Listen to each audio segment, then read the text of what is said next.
Mesdames et messieurs, bonjour, bienvenue sur zonetatasport.com. Alors aujourd'hui, on fait un petit challenge, ça s'appelle la coupe manipulation.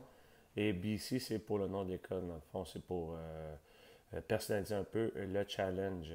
C'est de la manipulation de lancer. On manipule surtout les lancers et les dribbles dans ce cas-ci pour le cours ici. Donc ça marche sous forme d'atelier, un, 2, 3, 4 ateliers. Dans le fond, et c'est ça, c'est les personnes, lorsqu'ils ont terminé, peuvent aller à l'atelier de leur choix. Atelier, exemple ici, numéro un. Donc, il y a des cônes ici. On place sur la ligne noire de basketball. Ça peut être des cônes verts ici, cônes jaunes, cônes rouges, cônes mauves ici.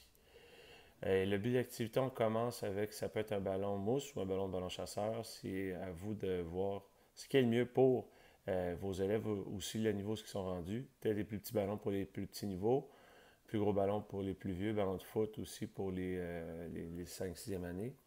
Donc, on commence, un se place sur la ligne de basketball, l'autre se place au compte vert. Doit effectuer 10 lancers, attrapés, réussis. Donc, lance, attrape. Si la personne échappe le ballon, vous recommencez à zéro. C'est pour ça que cet atelier peut durer extrêmement longtemps.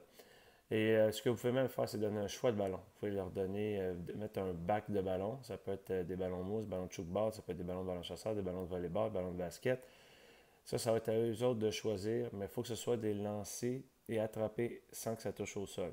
OK? Donc, le cône ici, au cône vert, ça peut être placé, exemple, pour un premier cycle, ça peut être des cônes placés à 1 mètre de distance. Donc, de là, 1 mètre. Donc, ils ont fait leur 10 lancers attrapés, 10 lancers attrapés. Celui-ci recule au deuxième cône, effectue la même chose. 10 lancers attrapés. Lorsque c'est fait, recule encore. Lorsque c'est fait, recule au dernier cône ici, qui est celui-là toujours extrêmement difficile. Et lorsque c'est terminé, dépose les ballons et on change d'atelier dans ce cas-ci. Ça pratique.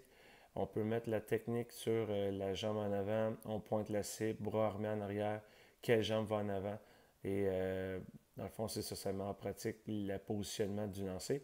Et pour l'attraper, il y a deux façons d'attraper, soit en méthode pelle mécanique, c'est-à-dire qu'on approche le ballon vers le corps ou en méthode style Pac-Man, exemple, les deux mains écrasent le ballon sans que ça touche au corps. Donc on peut leur donner ces petites techniques-là.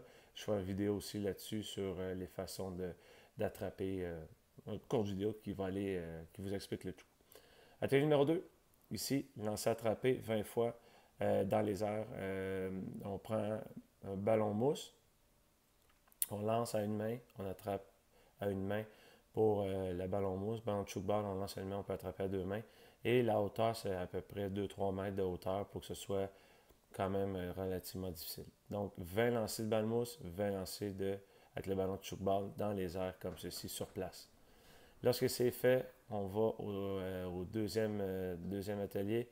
On prend un ballon soit de ballon de volleyball, ballon chasseur. On lance un lancer direct au mur, fait un bon terre, on attrape. Il faut que la personne ait réussi à faire ça, ce cycle-là, 15 fois de suite, réussi. Si il échappe le ballon, on recommence à zéro.